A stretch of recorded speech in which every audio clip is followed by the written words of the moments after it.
What is going on, guys? Jack here, and welcome back to another episode of the Bristol Rovers Career Mode series, and this is episode 116. I'm going to start today's episode off by simming a match against Wigan Athletic in the Barclays Premier League, and as you have seen in the past few episodes, I have been simming quite a few matches, and the reason for that is we're trying to get through this season basically before FIFA 15 comes out, and I know there's still a few weeks left, so I don't know how I'm going to do it, and I don't know what you guys want to see between now and when FIFA 15 comes out, because I can't do another season with Bristol Rovers. That's just going to get way too boring. So what we're trying to do is plough through this season. I'm basically doing the equivalent of 4 or 5 episodes within one episode. So that's basically what's going down. I'm doing at least 4 games per episode now, and although some of them are simmed, I'm trying to get through at least 1 month of gameplay basically in one episode. So that's just basically how it's going down. We're getting to the good part, the end of the season, where hopefully we'll either be winning the Barclays Premier League, the Champions League, or the European Championship, of course, with England. If we can win all 3 of them as well, that would just be absolutely incredible. Imagine if we could do that. That would just be a really, really good feat to put on my CV as Bristol Rovers manager, as well as just a manager in general. But you can see we're going to the first game of the episode. We are actually playing this game, and it is going to be against Everton, actually, in the Barclays Premier League. And we do take the lead here in the 22nd minute. And once again, it's Ryan Brunt scoring a header and making it 1-0 here in the 22nd minute, as John Taylor, oh my god, he's just so good down that right hand side. You just don't need a better right midfielder, and this is exactly why you don't need a better right midfielder. You can see here John Taylor cutting inside onto his left foot with a finesse shot, but unfortunately he does hit the post there. Very unlucky. That could have been a very nice goal, but he doesn't have the best of finishing. He's more of a crosser, and right there, what a strike that is from Traore. I don't know if that was sneaking in near post, but Casteels did have to be on his guard there as the corner comes in. Unfortunately, we concede a penalty yet again. I mean, we're getting so many penalties in our favour, and we're conceding a lot more penalties as well because of the handball mechanism that I have implemented into this career mode.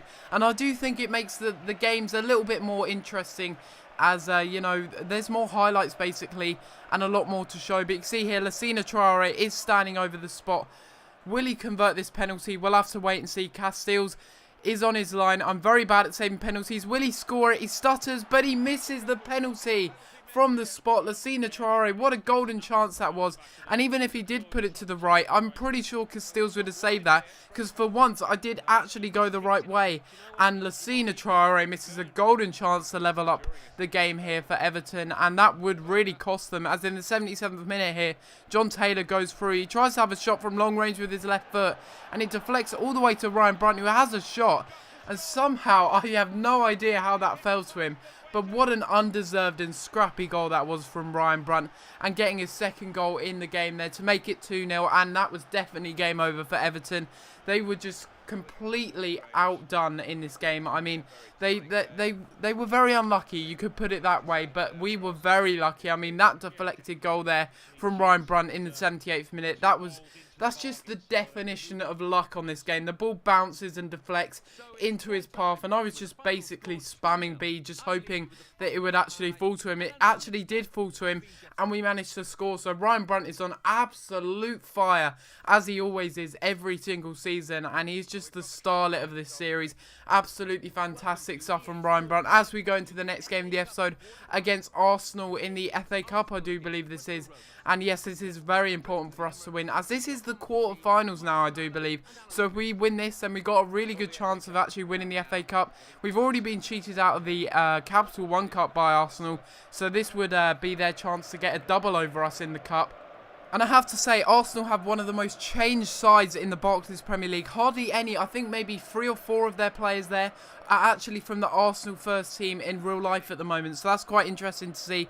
They brought in a lot of fresh new faces, a lot of young faces, such as Juan Jesus. But the first chance in the game did come, and how about that for Campbell with a really lovely finesse shot. But unfortunately, it is easily saved by Lopez. And then into the 52nd minute, where everything just started going pear-shaped for us. We take out Oxlade-Chamberlain, but was that a good challenge? I thought that was a very good challenge by Bellet. I really did. And I thought that was very, very harsh to give the penalty there. I may be very wrong, but let me know what you guys think in the comments down below. Is that a penalty? I don't know. He gets the ball there. Does he tug his man back? I don't know. I think Oxlade-Chamberlain did go down very easily there. But Simon Zaza has a really good chance to score and make it 1-0 here. Lassina Traore has already missed his penalty. Will Zaza miss his? He does the same stutter. But we managed to save the penalty. And Castells, for the first time in this series, I think I've actually gone the right way. Would this be the moment that we'd actually go and take the lead? Well, we'll wait and see. As you can see here, they managed to score. I don't know what just happened there, but it was deja vu all over again. I don't know if you guys remember in the Capital One Cup, a similar thing happened. A corner was taken late on in the game. It was whipped into the middle. It was well saved by Castells. And then they just get a scrappy rebound goal. It was just so frustrating. I don't know what Bellet was doing in this game, but he was just so clumsy and all over the place. And that really did infuriate me after that goal went in. And to make it even worse, well, they hit the post there, and that was very unlucky for them. But they did deserve another goal, which they did get. I mean, just about. Ekdal, I think that is, managed to get a goal there. I think that's the Cagliari man.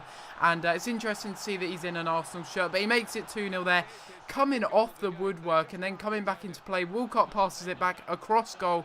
And it goes into the back of the net. Very, very unlucky to have conceded that goal there. Very unlucky indeed. You can see there it bounces off the post and into the back of the net. I mean, how unlucky can we get? We're knocked out of the FA Cup. 2 goals from Ekdal late on in the game. 2 in the 80th to 90th minute there. Very late on in the game indeed, actually. Even though we did save that penalty, we really didn't have much going for us in this game whatsoever. So I guess you could argue that we did deserve to lose this game. But nevertheless, I would have liked to have won the FA Cup, the Champions League and the Barclays Premier League. Now we only have chance to win 2 pieces of silverware this season. We've been knocked out of the Capital One Cup and now we've been knocked out of the FA Cup. And what a good chance we would have had in the FA Cup final. We would have come up against either United or Villa, I think, in the FA Cup final if we had gone all the way through. And in my opinion, those are some beatable opponents. But unfortunately, that's just how it goes. And we'll just have to hope that we can have success in the Champions Cup or hopefully in the BPL or maybe even both. You know, like I've said before, if we can win both of them, that would just be absolutely incredible.